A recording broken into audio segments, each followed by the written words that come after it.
Con nosotros una vez más en este subprograma donde el invitado especial eres tú. El día de hoy vamos a platicar con un buen amigo de la casa. Nos conocíamos solamente vía cibernética. Y hablo de Marcelo Larín. Él estuvo también corriendo por una candidatura. Vamos a hablar de todo ese, pero también otro canal maravilloso, el conocimiento prohibido. Sí. Tengo miedo. Y el otro también, la nueva revolución. Marcelo, bienvenido. Gracias por estar en este set de Hablemos y gracias por aceptar la invitación. Muchas gracias, pastor. La verdad que se siente muy bien llegar a un estudio imparcial. Sí, si aquí no se siente muy bien, la verdad. El sillón no me lo han regalado. Esa aclaración quería. No, pero qué bueno, Marcelo, ¿dónde vive y qué hace para aquellos que yo tengo 52 años y me convertí en un investigador de YouTube o youtuber, me refiero de ver, no de hacer, hace poco? Entonces he descubierto un montón de canales de gente salvadoreña de todo tipo. Entonces yo me topé a Marcelo cuando el presidente habló de cómo lo había conocido en un video de YouTube. Ahí lo conocí yo. Entonces me dio curiosidad y comencé a ver el gran relajo que anda ahí. Pero, ¿quién es Marcelo Larín? Bueno, primero quiero decirle que cuando uno conoce a Dios, lo reconoce en su vida, Dios te lleva al lugar donde debes estar. Pero si no reconoces a Dios, el mundo te lleva al lugar donde tenés que estar. Primero hay que partir de eso. Entonces, cuando uno empieza a transformarse y conocer a Dios, es cuando el destino comienza a cambiar. Yo vivía en El Salvador hasta los 16 años, pero ¿qué edad tiene hoy? Hoy tengo 33. Wow, la edad de Jesús tengo. Sí, de aquí para allá va la muerte. Espero que no me crucifiquen. Sí, lo que voy a decir. Ya 16 años fuera, 17 prácticamente, claro, fuera de la frontera patria. Claro, pero fue porque yo veía una sociedad en la que tal vez los pensamientos que tenemos son criticados o eso es del diablo. Antes se criticaba el pensar diferente, es del diablo, te ha poseído el diablo, hacer la comunión, bautizarte, etc. Aquí hay una expresión suya y la encontré en su cuenta de Twitter, que por cierto me salía con letras hebreas. ¿Sí? Y me quedé, ¿qué pasó aquí? Y decía, disidente del rebaño. ¿Sí? Era eso exactamente, disidente del rebaño. Porque en las sociedades siempre te dicen que tenés que obedecer. Si sos obediente, te premian. Al desobediente, lo castigan. Entonces, eso te mete en una caja. Y cuando vos pensás diferente, te señalan, te critican. Pero quizás el pensar diferente sea la solución para muchos problemas. Pero Marcelo, 16 años, ¿quién decide por usted el hecho de decir, vaya, vamos para Europa y no para Estados Unidos o no para Canadá? Bueno, primero no me fui a Europa, sino que lo que hice es que me fui a México, pero yo buscando espiritualidad, ¿sabes? Nunca fue mi objetivo buscar a Dios. ¿Con familia o solo? Solo. Yo me fui a la ruta del inmigrante, subiéndome en el tren, durmiendo en la calle. Marcelo. Sí, todos los vagones, todo eso. ¿Y su papá qué? Nada, mi papá estaba feliz durmiendo aquí. Pero ¿fue un acto de rebeldía? Sí, es un acto de necesidad. Okay. La necesidad de experimentar si Dios existía. Porque a mí a los 7 años yo empezaba a tener dudas existenciales. A muchos llega esa etapa que llegamos a la madrugada y empezamos eso de lluvia de cuestionamientos que no nos dejan dormir. Pero a mí a los 7 años me empezaba a cuestionar, ¿Dios existe o no? ¿Jesús es el Hijo real o no? ¿Murió crucificado o no? Yo tenía como 7 años. La Biblia yo la leía a los 10 años toda y la he repasado muchas veces. Entonces tenía una sed espiritual y entre ellas también me cruzó el tabernáculo. Justo ahora que entro yo me sentaba en las gradas que estaban afuera. Y escuchaba a otro pastor que me dejaba más dudas y cuestionamientos. Pero uno no tenía a quien preguntarle, porque también a veces uno en cultos o misas, si uno levanta la mano y pregunta, como que se ve extraño. Está poseído. Está poseído, se ve extraño. Lo normal es hacer el monólogo, hablar. Entonces, y eso dije, no, aquí no voy a encontrar respuestas para lo que ¿Dónde estudiaba Marcelo? Yo estudiaba en un colegio cristiano. No, hombre. Sí, estaba en un colegio cristiano, entonces... ¿Y cuál, se puede mencionar el nombre? Sí, se llamaba Saulo. Saulo. Así se llamaba, donde estudiaba. Estudié en escuelas públicas también, en el Calvario.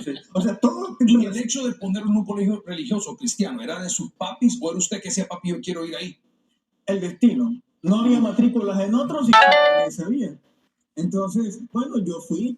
Me ayudó mucho porque empecé a ampliar más el concepto de lo que era Dios y a darme cuenta que a Dios no lo podemos limitar. Me di cuenta ahora el paso de la religiosidad, que un día lo hablamos con usted, a lo que es ser espiritual. Como leerla y lo vas a hacer en público. Era como que leer las cosas de Dios en público, ese era tu castigo. Castigo, sí. Antes se Tenés que veía, ir a la iglesia. sí, antes se veía así, pero no nos enseñaron a que era la necesidad del alma y del espíritu de Ujú. querer saberlo. Entonces yo me portaba mal para que me hicieran orar en público. Así arrancó. Sí, así era. ¿Qué día decide, si es que lo recuerda? Sí, ¿Y por qué dice, me voy? 3 de enero. Era el 3 de enero. A las 7:05. Así de claro Sí. lo tiene. Era el 3 de enero. El 2 de enero a las 11 de la noche, yo estoy viendo las estrellas y digo, si En uno- casa. Sí, en mi casa, en el techo de mi casa. No fumaba drogas, no usaba No, drogas, nunca, nada. nunca he fumado, ¿En serio? nunca he herido alcohol. Yo ya soy así. Es abstemio, o sea, Sí, sí. straightish. Hay Sí, una sí. corriente de jóvenes que... Exacto. Ajá. Yo nunca había necesidad de hacer eso. Ok. Eso para mí es como una escapatoria a la realidad. Sí, claro. Entonces yo siempre decido enfrentarla. Ujú. Mis decisiones se enfrentan. Entonces eran el 2 de enero a las 11 de la noche. Yo estaba en el techo. Y yo recuerdo que lo primero que él fue es cuestionar a Dios. Recién leía Abraham cuando va a destruir Sodoma y Gomorra. Y Abraham cuestiona a Dios y dice, no, permítame, y si ahí hay 15, si ahí hay Ajá. 10. Ujú. Lo Y yo dije, justos. wow, qué maravilloso. Dios. O sea, uno puede cuestionar a Dios y Dios no se enoja. Ujú. ¿Eh? Dios da respuesta. Y después me encontré con Job. Job tiene un intercambio de palabras también con Dios y Dios no se enoja. Ujú. Dios le empieza a dar respuesta y después lo cuestiona a Dios a él, Ujú. al ser humano. Ahí lo topa el muro. Me sentí tan encarnado en Job y Abraham. Y ese día en el techo empecé a cuestionar a Dios. Yo le dije a Dios, ¿por qué he nacido en una sociedad de aquel entonces Ujú. donde yo tengo tantas preguntas pero nadie me puede responder? Y cuando las hago, me atacan, me dicen de todo. Viví en San Salvador. Viví en San Salvador, exacto. Entonces, ¿Recuerda algún maestro del colegio? sí, los recuerdo a todos me hicieron daño. ¿Alguno que ha podido Ahora- ver ahora que ya usted creció y ya está en este rollo? Y Sí, fíjense que a muchos me contactan ahora y me dijeron, es muy curioso porque me dijeron, qué bueno que nunca hiciste caso a nuestras clases, porque si no, no fueras el que sos ahora, me dijeron. Ajá. O Esa- sea que sí lo recuerdan. Sí. Es la fecha de enero, 11 de la noche, ve las estrellas. ¿Cómo le comunica a papá o a mamá si es que se los dijo? Ya me voy. Sí, pero antes viene el concepto de Dios. Yo le Sí. digo a Dios, Dios, por favor, si me tengo que ir, dame una señal. Dime cuál es el nombre real de Jesús, porque yo empecé a pensar que si nacía en Israel, Jesús se escucha como muy latino, muy- Ajá. no podía ser. Y en susurro escucho el nombre ya. El techo no me permite. Y yo entendí mal. La cuestión era que, exacto, bajo y le digo a mi papá, mañana yo me voy a ir para México. Y me dice, ¿te vas a ir para México? ¿Sí? Pues estás loco, me digo. No, de verdad, digo, me voy a ir. Y recuerdo que él sacó $150 y me dijo, ma, yo creo que él pensó que yo quería dinero para ir a alguna fiesta o algo. ¿Hay más hermanos, Marcelo? Sí, tengo más hermanos. ¿Mayores o menores? Mayores y menores. De Yo esa- soy como el del medio. Entiendo. O sea, era una familia funcional. Sí, era una familia funcional. Exceptuando que mi mamá, en el caso, desapareció. Desde muy chiquito. Sí, yo tenía 1 año y Oh, desaparece ella y toda su familia desaparece. No, fue una cosa muy misteriosa. ¿Su papá ha sido papá y mamá? Mi abuela. Su Mi abuela. abuela aquí, ¿se acuerda que la abuela adopta ese rol Ujú, también ujú, de mamá y ujú. el que cría? Ujú. Mi papá proveía los alimentos, pero mi abuela era la que nos daba esa crianza. Hey, Marcelo, no quiero retroceder donde vamos hasta ahorita. ¿Hay curiosidad por saber dónde está mamá? No, fíjense que no hay necesidad. ¿Y no hay de los demás hermanos alguna pregunta? ¿Dónde está mi mamá? No, lo que pasa es que yo soy hijo único de mi mamá. Ah, ya la entendí. Ok, Sí, de mi mamá yo ok, soy el hijo único. perfecto. Entonces ahí la familia se compone con otra familia y todo el mundo sale bien. Pero usted de medio me dijo. Sí, yo soy el de medio. Mi papá hizo hogar con mi mamá, Sí. pero un día mamá dijo, ya vengo, y nunca volvió. ¿Qué consejo le damos a los jóvenes que han utilizado eso como trampolín para hacer malas piezas, mala vibra? Bueno. Yo no conocí a mi mamá, a mi papá, ni qué. O sea, Bueno, hay que recordar que los padres son los representantes de Dios. Si el representante falta, usted puede tener la comunicación con Dios. Dios es padre y madre a la vez. Si leemos la Biblia, nos da el amor de mamá, pero también nos da una disciplina que suele darse de papá. Entonces, fue ahí donde nació lo que le digo, a los 7 años, esa curiosidad de Dios. Porque yo sí sentía un consuelo de Dios, de mamá, y también de mi abuela. Pero el consejo que yo les doy es que primero tienen que agradecer que su papá, independientemente lo deja o no, su mamá o no, denle gracias porque les dio la vida. Están viviendo. Luego, busquen siempre a Dios. Y a veces no es necesario buscarlo. Dios nos encuentra a nosotros, Totalmente. como pasó en mi caso. Marcelo, ¿por qué México? Porque en México yo sentía que había una mayor apertura, había más libros espirituales, había más conocimiento, había más cultura, mucho más. Entonces yo dije, me voy a ir a México, pero yo en mi ignorancia tampoco sabía que se necesitaba visa. Visa, yo no tengo visa. Y me dijo, entonces tú no puedes entrar. Y yo me quedé impresionado y luego veo a mi alrededor. Ahí es donde vemos los tubos y todo. Ahí donde ven, exacto. Ahí volteo a ver y veo que van pasando unos y me da la curiosidad que son esos. Y yo le digo, ¿y ellos? Ellos, ahí es ilegal, pero si vos querés pasar. Fui y esa fue la primera vez que me di cuenta lo ingenuo que es uno, porque una cosa es tener calle en su país, pero otra cosa es tener calle al otro lado. La cuestión que me dice el balsero, te cobro $10 por pasarte. Y bueno, le digo, bien, está bien. Entonces me da gracia porque el agua le llegaba hasta las rodillas. No, me sube a mí y a otros más y dice, bueno, agárrense pues. Y empieza a caminar él y ahí va. Totalmente. Entonces me sentí muy tonto y yo dije, no, aquí no tengo que seguir con ese pensamiento. Si sigo así no voy a llegar a donde tengo que llegar, aunque yo no sabía dónde. ¿Con quién va? ¿Con quién Yo solo. Yo solo. Entonces ahí en el Puerto Bus sale un bus, en aquel entonces costaba $40. Y entonces te llevaba hasta allá. Ya ahí cada quien hace como pequeñas amistades. Sí. ¿A dónde va? Y Sí. siempre se ve el que dice, no, yo conozco el camino. Uno se vuelve autolíder y bueno, uno si quiere sigue o no. Yo sí me hice de un grupito que iba caminando y nos hicimos amigos, eran hondureños, guatemaltecos y todo. Caminaba porque entendí que en el 2006 hubo un torrencial allá en México y destruyó la vía del tren que iba de Tapachula, de Unión Hidalgo hasta Arriaga se llama. Entonces ahora la gente tenía que caminar desde Tapachula hasta Arriaga, que es como caminar, atravesarse prácticamente El Salvador. Tenés que caminarlo a pie. Te lleva como unos 8 días. Wow. La ayuda entre hermanos. La ayuda es más como un beneficio en común. Así básicamente se ve. No es ayuda, es decir, vos conseguiste lo tuyo y en la tarde, si has conseguido, compartimos. Si no conseguís nada, no compartimos contigo. Era otro concepto que iba entendiendo. Cosa que aquí no se da, aquí nos ayudamos entre todos, tengas o no, en ocasión. Afuera, no. Si conseguís y tenés, nos ayudamos. Pero si no conseguís nada y no tenés, no compartimos con vos. Marcelo logra entrar a México. Logramos. ¿Y se dirige hacia dónde? Me dirijo primeramente a un refugio de inmigrantes. Porque le digo, yo no tenía dirección ni nada. Se llamaba Misericordia y ahí me hicieron encargado porque a mí me gustaba mucho hablar con los demás y administraba. Yo solo administraba porque había mucho desorden. El sacerdote me dijo, ¿te querés quedar conmigo un tiempo? Bueno, está bien. Y organizaba, pero después yo dije, no es aquí donde yo debo de estar. Y en eso, pues, un día uno me dice, aquí vas a estar. ¿Vos crees que para esto Dios te ha mandado que camines todo esto? Y yo dije, no, tal vez no. Mira, hoy sale un tren, vámonos. Y me subí al tren de Arriaga a Oaxaca. ¿Qué tiempo dura eso?